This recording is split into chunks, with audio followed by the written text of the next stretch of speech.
Sobrang tumal nga ng nagdaang buwan ng August, kaya naman kung kailan last day na ng buwan ay saka naman dagsa ang mga orders. By the way, hello mga ka-cakes! For today's vlog ay ipapakita ko sa inyo yung mga naging ganap ko noong August 31, araw ng Sabado.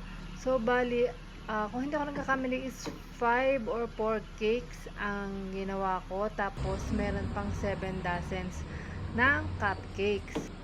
Buti na nga lang at nauna nang kuhanin yung isang cake. Umaga pa lang ay nakipag-meet up na si ma'am sa akin para makuha nga yung isang cake. So, kung hindi bahagya nang magkakasya ito sa aming sasakyan kasi ito lang naman ang sasakyan namin, kotse lang. Buti na lang meron kaming Negro. Malaking tulong din sa amin itong aming kotse na si Negro sa mga deliveries.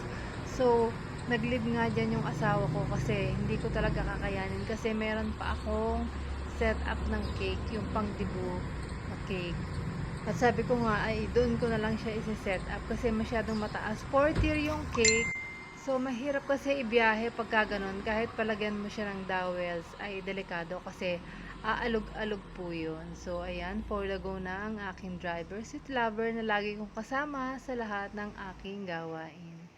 So, andito na nga tayo sa venue at ganito ba ako lagi mag-stock ng cake. So, maraming beses na akong nag-upload ng video kung paano ba ako mag-stock ng mga tier cakes. Kasi dito ako mas sanay at saka dito ko mas napapantay yung cake ko. Kasi pagka yung katulad sa iba yung ginagawa na pinagpapatong-patong na bago pa icingan, hindi ko talaga siya mapantay. Paling siya pagka nagawa. Nahihirapan ako magpantay, tapos gusto ko nga kasi makinis yung bawat layer ng cake, kaya ganyan yung ginagawa kong pag-stack ng cake. So makikita nyo dyan ay nagtatanong pa dyan yung asawa ko kung ano daw yung ginawa ko, paano ko rin masasabi na safe yung cake. Sabi ko, may mga dowels yan doon sa loob. So yung first and second tier ay dito ko na inassemble sa bahay dahil dalawang tier lang naman siya, kaya ko na siyang dalhin. Pero saan ka, napakabigat po talaga. Doon pa lang sa first tier kasi yan ay 10 by 5 na chocolate moist cake. Napakabigat na. Tapos yung second layer is 8 by 5 na chocolate moist cake din. Tapos yung third tier naman ay ube chiffon cake with caramel filling. At yung last tier, yung fourth tier ay mocha chiffon cake with caramel filling din. So, ayan, nakita nyo naman kung paano ako mag-stack ng cake. So, binubuhat-buhat ko lang yan. Siyempre, alalay lang at dahan-dahan. Tapos, ayan, nakikita nyo, nilalagyan ko siya ng big dowel sa gitna.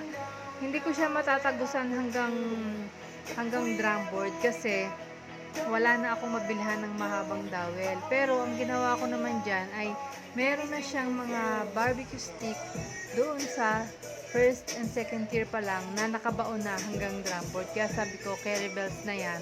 Yung lalagyan ko na lang ng dowel ay yung third and last tier. So dito, nag-aalangan kasi ako na maglagay sa pinaka-stand ng cake. Sabi ng asawa ko, doon na lang daw ako mag-assemble. Kaya lang parang ang hirap kasi mataas siya. Tapos, kung doon pa ako maglalagay ng mga flowers, medyo baka patiad-tiad pa ako. Nag-aalangan nga ako kasi umaalog-alog yung pagpapatungan ng cake. Napakagaan niya talaga. Sabi ko nga, dapat pagka sa mga gantong event, dapat ay matibay. Dapat bakal yung paglalagyan ng cake. Tapos, sure na pantay yung pagpapatungan. Pantay naman yung pagpapatungan niya. Kaya nga lang, masyadong magaan, talagang konting sagay mo lang, aalog talaga yung cake mo. Kaya diyan nung panahon na yan, halos parang ayaw kong iwanan. Tapos kasi nga may nag-a-arrange pa ng mga speakers para sa sounds, paliban-liban sila diyan. Kaya ayaw kong bitawan kasi isang danggi lang talaga. Nako, Diyos ko, kahit pabayad na yan, ayaw kong iwanan dahil sayang yung ilang araw ng pagod at puyat ko yung preparation para sa cake na to. So napakarami ng bulaklak nga ng cake na ito kasi nga ang sabi ni ma'am ay ang theme ng ang birthday ng kanyang anak ay Mala Enchanted. So talagang kung makikita niyo yung venue, napakaganda, punong-puno ng flowers and butterflies. Tapos ang color theme niya ay pink and purple. So yung ginawa ko lang dito is light kasi masyado namang para sa akin hindi masyado Hindi ako nagagandahan pag masyadong matingkad. Although maputi naman yung celebrant, kaya lang pag sa cakes, mas maganda yung mga parang mga ganyang light color lang, 'di ba? So sa flowers, nilagay ko lang diyan is mga artificial flowers kasi kung gagawin ko siyang mga fondant or yung mga edible flowers, masyado siyang mabigat. Yung cake natin is icing cake lang. Tapos request nga ni ma'am ay marami ang candles.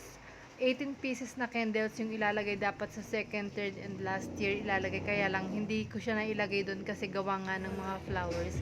Hindi na siya kakasya. Kaya pinagkasya ko na lang sa first and second tier yung kanyang flowers. So, ito po ang final look ng ating debutant cake. Fourth tier cake na talaga namang napakabongga ng ayos ng venue. Talaga namang malaing kantadya. Sana po ay nagustuhan nyo ang aking mini vlog and videos for today. And that's all for today's video. Thank you for watching, babush! Thank you!